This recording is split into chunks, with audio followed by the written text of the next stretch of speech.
공안이 여기를 데리고 온 거예요. 그리고 기록상에 볼 때 함야에서 그 바로 옆에 인근에 신흥무관학교가 자리하고 있었고, 그게 신흥무관학교가 한 곳이 아니라 이렇게 펼쳐져 있었다. 능선을 중심으로 펼쳐져 있었다는 것까지는 확인했어요. 그래서 죄송한데 어딘지 정확히 알 수가 없어요. 그래서 일단은 저희 최선으로서는 여기서 이야기를 말씀을 드리려고 온 거예요. 왜냐면은 우리 지금 이종걸 의원님 할아버님 비롯해서 큰할아버지와 작은할아버지들이 우당의 육형제들이 나라가 망하고 나서 그해 겨울에 선생님들 어떻게 했어요?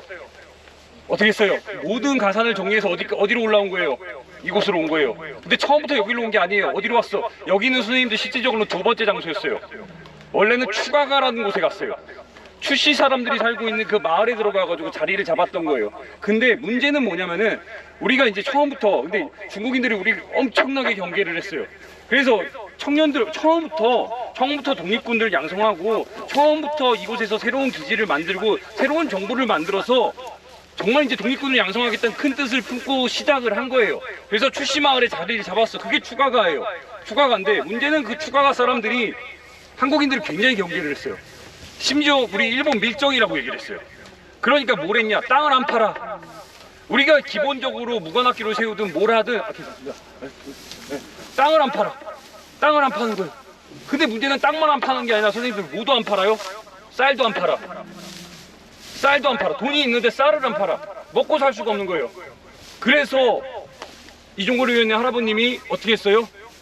이 동북삼성에 있는, 그러니까 이 지역에 있는 유아연이라 이 지역에 있는 현령들에게 찾아간 거예요. 찾아가가지고 우리에게 협조를 해달라. 우리 일본에 왔었어 가기 위한 이런 것들이 협조받기 위해서 찾아갔어요. 만나지도 못했어. 그래가지고 이 지역에 있는 소위 말하는 여러분 시장급들을 찾아가는데 못 만난 거예요. 그래서 어떻게 했냐? 그래서 베이징으로 간 거예요. 누굴 만났어요? 여러분 베이징에서 당시 여러분 최고의 여러분 총통이 된 그 황제가 누구예요? 위안스카이 원세계를 만난 거예요. 여러분 그러니까 이 지역 내에서 해결이 안 되는 거를 베이징까지 직접 가가지고 옛날에 관시를 그러니까 우리 이종걸 의원님의 증조 할아버지 인연을 바탕으로 해서 그때부터 이어온 그 내용을 바탕으로 해가지고 여러분 결국에는 명령서를 받아와요. 한국인들이 협조하라.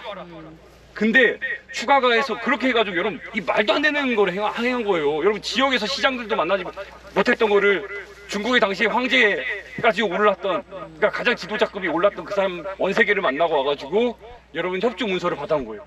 근데 문제는 추가가에서 그러면 협조를 받게끔 했는데 문제는 그 추가가에 있는 중국인들이 협조를 안 해줬어요. 그래서 처음에 그래서 우리가 처음부터 신흥 무관학교가 아니었어요. 선생님들 원래 이 신흥 무관학교 전에 선생님 뭐였어요? 신흥 강습소였어요. 강습소. 왜 강습소란 무관이란 말을 왜 못 썼냐? 여러분 이런 지역적인 고려를 했던 거예요. 중국인들도 확인해야 되고 그 다음에 일제의 눈치도 봐야 되고 이런 상황들이 필요했던 거예요. 근데 처음부터 여러분 신흥 강습소로 올린 게 아니라 신흥 강습소는 뭐였어요? 뭐의 부설기관이었어요? 경학사예요. 여러분 경학사가 뭐예요? 벼경자를 쓴 거예요. 벼경자. 벼경자를 써가지고 벼를 배워서 이곳에서 여러분 처음에 우리 계속해서 우리 지사들이 오기 전에 이 조선인들이 와가지고 만주 땅에 여러분 벼농사를 했다고 하잖아요. 일단 조선인들은 먹고 사는 문제를 같이 해결을 해야 돼. 그래서 여러분 벼를 배우는 벼경자를 써서 벼를 배우는 그 학교 그 산하의 그래서 신흥강습소가 만들어지는데 이게 여러분 신흥강습소가 나중에 어떻게 되는 거예요? 신흥무관학교까지 결국에 되는 거예요. 근데 1911년에 7월 달에 신흥강습소가 여러분 어디에요?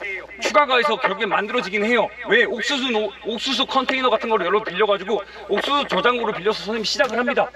근데 거기서 못해 끝까지. 근데 1년 뒤인 1912년에 선생님 어디로 오는 거예요? 지금 우리 선생님들이 서 있는 이곳으로 오는 겁니다. 그리고 이곳 여러분 함야에서 가장 오랜 시간 이곳에 있어요. 근데 이곳에 여러분 처음부터 여러분 우리 독립군들이 일단 여러분 뭔가 배우고 뭔가 익히고 뭔가 싸우려면은 그냥 여러분 어느 날 갑자기 하루 만에 이루어져요? 아니요. 선생님들 여기 군인들 장교양성소였어요.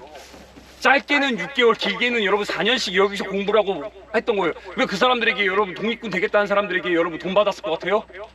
안 받았어요. 근데 여러분 종국에는 이 신흥무관학교 출신이 몇 명이 나온 거예요? 3,500명이 나왔어요. 장교 출신의 여러분 그 고위 인력들이 3,500명이 나온 거예요. 그 사람들을 선생님들 어떻게 했어요? 먹여 살린 거예요. 그 집안이 여러분 그 돈이 그냥 나와요? 처음에 신흥강급소가 여러분 만들어지고 신흥무관학교로 발전하는 과정 속에서 돈이 그냥 나와요? 안 나와요. 누군가 됐을 거 아니에요. 그래서 제가 여러분 이 챕터의 제목을 뭐라고 한지 아세요? 대한민국이 여러분 우당과 육형제에게 갚아야 될 빚이라고 쓴 거예요. 초반에 이 신흥강습소 이게 만들어질 때 이 청년들이 물론 나중에 이제 자급자족까지 하게 된 거예요. 이거 자급자족을 하려고 선생님들 변호사도 하고 다 한 거예요. 물론 석주 집안에서도 선생님이 이상용이 이 임청각 이렇게 해가지고 그 돈으로 해가지고 하죠. 집안 돈으로. 결국 임청각은 안 팔았습니다. 집안에서 못 팔게 해가지고. 근데 초반에 여러분 자금들 우당의 형제들이 마련을 한 거예요. 그리고 그게 바탕으로 3,500명의 근데 여기서 이 지금 합리화에서 긴 시간을 보내다가 결국에는 이 합리화에 신흥무관학교가 있다는 소식을 듣고 우리 청년들이 제대로 싸워보기 위해서 이곳으로 몰려드는 거예요. 근데 여기가 감당이 안 되니까 어디로 간 거예요? 세 번째로 가는 곳이 고산자예요. 저 위로 더 올라갑니다. 거기는 제대로 된 더 병영의 모습을 갖추고 있어요. 근데 우리가 이곳 출신의 청년들이 봉오동으로 가고 청산리로 가고 의열단을 만들고 이렇게 이어지다 보니까 우리 독립전쟁의 최선두에 서가지고 하다 보니까 가만히 두질 않네. 그렇게 해서 신흥무관학교는 우리 역사의 뒤안길에서 사라지고 각 지역으로 광복군으로 독립군으로 조선의용대로 다 여러분 근간이 뿌리가 뻗어가게 되는 겁니다. 우리가 그 현장에 온 거예요. 대한민국 육군의 여러분 뿌리, 국군의 뿌리 신흥무관학교입니다. 광복군의 뿌리 신흥무관학교 그곳에 온 거예요. 근데 다만 죄송한 건 정확한 위치를 특정하지 못해서 죄송합니다. 다만 여기가 고려인 마을이고 우리가 합리화를 지나왔고 합리화 인근에 가장 오랜 시간 신흥무관학교가 있었던 이 마을에 있을 거란 추정으로 여기까지 온 겁니다.